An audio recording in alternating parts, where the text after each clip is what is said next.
Hi hello. ഇന്ന് ഞാനപ്പോൾ അതാ പതിവില്ലാതെ നേരത്തെയൊക്കെ എഴുന്നേറ്റിട്ടുണ്ടായിരുന്നേ. എണീറ്റ് കഴിഞ്ഞാൽ പിന്നെ ഇതാ ഒരു ചായ നിർബന്ധമാണ്. അങ്ങനെ ചായ കുടിയൊക്കെ കഴിഞ്ഞിട്ട് അടുക്കളയിലേക്ക് ചെന്നപ്പോഴാണ് കേട്ടോ അമ്മ ദാ ഇടിയപ്പം ഉണ്ടാക്കാൻ പോണത്. എന്നാൽ പിന്നെ അമ്മേനെ ഒന്ന് ഹെൽപ്പ് ചെയ്യാമെന്ന് വിചാരിച്ച് ചെന്നതാ. അപ്പോൾ ദാ പെരിയാറിൻ്റെ ഇടിയപ്പപ്പൊടിയാണ് കേട്ടോ എടുത്തേക്കുന്നത്. ആവശ്യത്തിന് പൊടിയും പാകത്തിന് ഉപ്പും ചൂടുവെള്ളമൊക്കെ ചേർത്ത് നന്നായിട്ടൊന്ന് കുഴച്ചെടുത്ത് വെക്കണം. ഇടിയപ്പം ഉണ്ടാക്കാൻ പിന്നെ ആരെയും പഠിപ്പിക്കണ്ടല്ലോ, എല്ലാവർക്കും അറിയുന്ന കാര്യമല്ലേ. അങ്ങനെ ദാ ഇടിയപ്പത്തട്ടിലേക്ക് ഇതാ കുറച്ച് തേങ്ങ കൂടെ വെച്ച് കൊടുത്തിട്ടുണ്ട്. എനിക്കാണെങ്കിൽ ഈ തേങ്ങ ഒക്കെ ഇട്ട ഇടിയപ്പമാണ് കേട്ടോ ഇഷ്ടം. അങ്ങനെ ഞാൻ എന്താ ഓഫീസിൽ പോകാനായിട്ട് റെഡി ആയി വന്നപ്പോഴേക്കും സംഭവം റെഡി ആയിട്ടുണ്ട്. എനിക്കാണെങ്കിൽ ഇടിയപ്പത്തിൻ്റെ കൂടെ കഴിക്കാനായിട്ട് നല്ല ഏലക്കായും പഞ്ചസാരയൊക്കെ ഇട്ട തേങ്ങാപ്പാലാണ് കേട്ടോ ഇഷ്ടം. ഈ കോമ്പിനേഷൻ ഇഷ്ടമുള്ളവരുണ്ടെങ്കിൽ ഒന്ന് കമൻറ്റ് ചെയ്യണേ.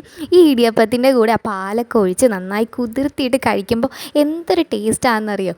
ആ സോഫ്റ്റ് ഇടിയപ്പവും പാലും അടിപൊളിയാണ്. അപ്പം ഞാൻ എന്തായാലും കഴിച്ചിട്ട് പോട്ടെ. അപ്പം അത്രേ ഉള്ളൂ. ബായ്.